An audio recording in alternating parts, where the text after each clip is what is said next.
Indian parliament budget session జరుగుతుంది.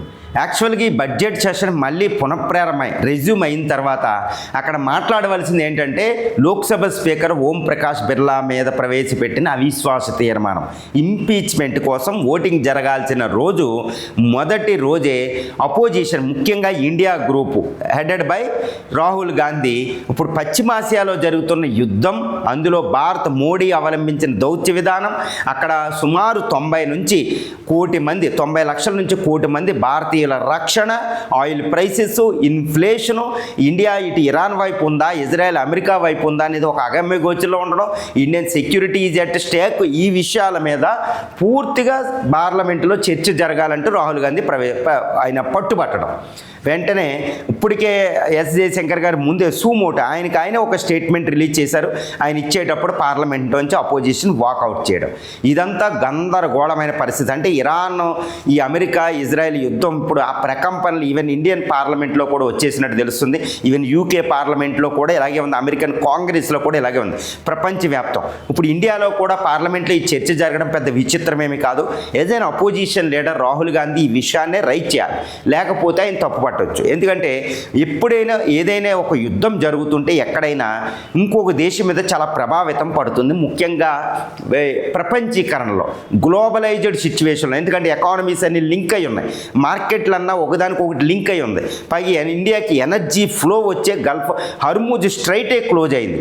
India's extended నైబర్హుడ్లోని యుద్ధం జరుగుతుంది. ఇటు ఇరాను, ఇజ్రాయెల్ మిత్ర దేశాలు, అమెరికా మిత్ర దేశం, ఇరాన్కి సపోర్ట్ చేసే దేశాలు మిత్ర దేశం, ఇరాన్ విక్టిమ్స్ మిత్ర దేశాలే. కాబట్టి ఆ ప్రాంతంలో ఇండియా ఏ వైఖరి అవలంబించినా ప్రాబ్లం అయిపోయింది. ఇండియన్ ఓషన్లోకి ఇది ఇప్పుడు ఇరానియన్ నౌకని అమెరికా పేల్చేయడంతో మనకు దగ్గరలో మనకి ఇంకా విపత్కర పరిస్థితి వచ్చింది. ఇలాంటి పరిస్థితులు అయతొల్లా అలీ ఖైమోనీకి మరణించిన ఆయనకి సంతాపం మోడీ గవర్నమెంట్ తెలపలేదు. ఈవెన్ లాస్ట్ డే అంటే 8వ 7వ రోజున ఈ అమెరికా ఇరానియన్ యుద్ధ నౌకని ముంచేసినప్పుడు మనం ఇంకా ఇరాన్ వైపు మాట్లాడాల్సిన పరిస్థితి వచ్చింది. లేదా ఇరాన్తో పూర్తి చిత్రత్వం వచ్చేటట్టే అమెరికా మన మీద ఒక కుట్ర పన్నిందనమాట.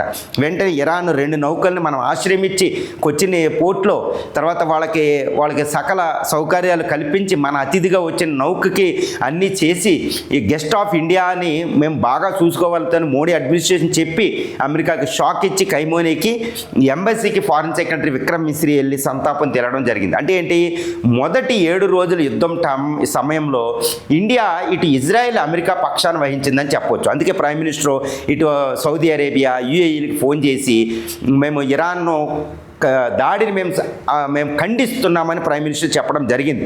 కానీ ఎందుకు అంటే అక్కడ ఉన్న ఇండియన్స్ని రక్షించడానికి. ఎందుకంటే ఇండియన్స్ 90 లక్షల మంది ఈ గల్ఫ్ కోఆపరేషన్ జీసీసీ నేషన్ అయిన ఇజ్రాయెల్ మినహాయిస్తే మనకి ఏంటంటే ఇరాక్, సిరియా, బహ్రెయిన్, ఖతారు, ఈ సిరియాలో కూడా కొన్ని వేల మంది మాత్రమే భారతీయులు, ముఖ్యంగా సౌదీ అరేబియా, ఒమన్ ఈ ప్రాంతాల్లో ఎక్కువ ఉన్నారు. కాబట్టి ఆయా దేశాలతో ఇండియన్ ప్రైమ్ మినిస్టర్ డైరెక్ట్ కాంటాక్ట్కి వెళ్ళారు.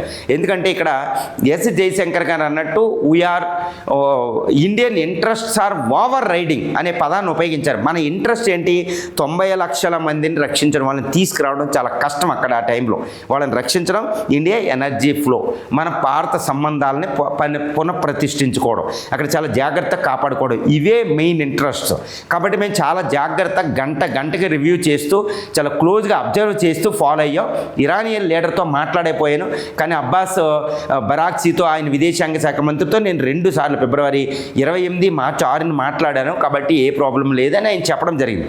కానీ అపోజిషన్ ఏమంటుంది, ఏదో తప్పులు జరిగినాయి, కంపల్సరీ ఇది ఫుల్గా మాట్లాడవలసిందే. కాబట్టి ఇక్కడ నేను అనేది ఏంటంటే రాహుల్ గాంధీ పార్లమెంట్లో చర్చ జరగడం మీద పట్టుబట్టడం అనేది ఏ మాత్రం తప్పు కాదు. అపోజిషన్ లీడర్గా ఆయన పని చేయకపోతే తప్పు. కానీ దాని వ్యతిరేకంగా కొన్ని మీడియాలో వచ్చిన ఎలాంటి మనం చెప్పకూడదు. అపోజిషన్ లీడర్ రోల్ ఏంటంటే డిస్కషన్ అయ్యేటట్టు చేయడం. గవర్నమెంట్ దీనికి సమాధానం చెప్పి తీరాలి. ఎందుకంటే ఇదేమి వార్ సీక్రెట్ కాదు, నేషనల్ సెక్యూరిటీ ఏమీ లేదు, ఇక్కడ చక్కగా మాట్లాడవచ్చు. ఆపరేషన్ సింధూర్ మీద డిస్కషను అప్పుడు రాహుల్ గాంధీ అడగడం, చైనా బోర్డర్కి సంబంధించిన సెక్యూరిటీ ఇష్యూస్ అడగడం అనేది తప్పు. కానీ ఇప్పుడు దౌత్య విధానం ఎలా ఉంది అనేది మోడీ గవర్నమెంట్ పూర్తిగా పార్లమెంట్లో చెప్పాలండి.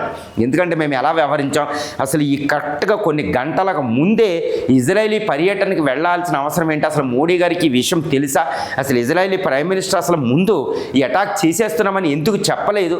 ఆయన ఒక కుట్ర పన్నట్టే. అసలు ఎందుకు భారతదేశం ఇబ్బందికరమైన పరిస్థితికి వచ్చిందంటే, మొదటి ఒక 1 వీక్ వార్లో ఇజ్రాయెల్ పర్యటనకి మోడీ వెళ్ళడం, ఇజ్రాయెల్ పర్యటనకు మోడీ వెళ్ళడాన్ని ఒక కవరప్గా చేసుకుని ఖైమేని బయట ఉన్నప్పుడు మిసైల్తో అటాక్ చేయడం, ఇదంతా మనం చూస్తున్నాం. కాబట్టి ఇండియా ఇబ్బందులు ఎదుర్కొంది.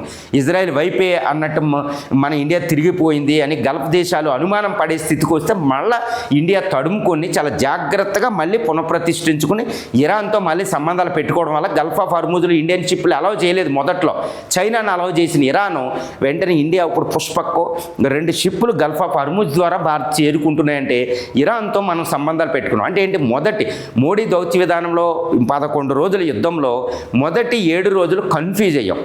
కానీ తర్వాత 4 రోజుల్లో చాలా జాగ్రత్తగా బ్యాలెన్స్డ్ రిలేషన్షిప్ మెయింటైన్ చేసి చాలా జాగ్రత్తగా ఫారెన్ పాలసీ మళ్ళీ గట్టెక్కింది. ఏంటి కానీ యుద్ధంలో మోడీ అవలంబించిన విధానం ఏంటంటే, ఏ గవర్నమెంట్ వచ్చినా చాలా కన్ఫ్యూజింగ్గా ఉంటుందండి. అక్కడ యాంబిగ్యూటీ, యాంబివలెన్స్ ఉంటుంది. అసలు ఎవరు ఎలా గెలుస్తారో తెలియదు. మొదట్లో ఇరాన్ ఎంత ప్రతిఘటిస్తుందని ఊహించలేదు. కాబట్టి చాలా జాగ్రత్తగా అమెరికా, ఇజ్రాయెల్ వైపు మాట్లాడుతూ గల్ఫ్లో ఉన్న 90 లక్షల మందిని రక్షించుకోవాలంటే ఈ దేశాలతో ఉండాలి. కాబట్టి మోడీ ఎప్పుడూ కూడా, మోడీ దృష్టిలో ఏంటంటే 90 లక్షల మంది పరిరక్షణే మెయిన్ అయిపోయింది.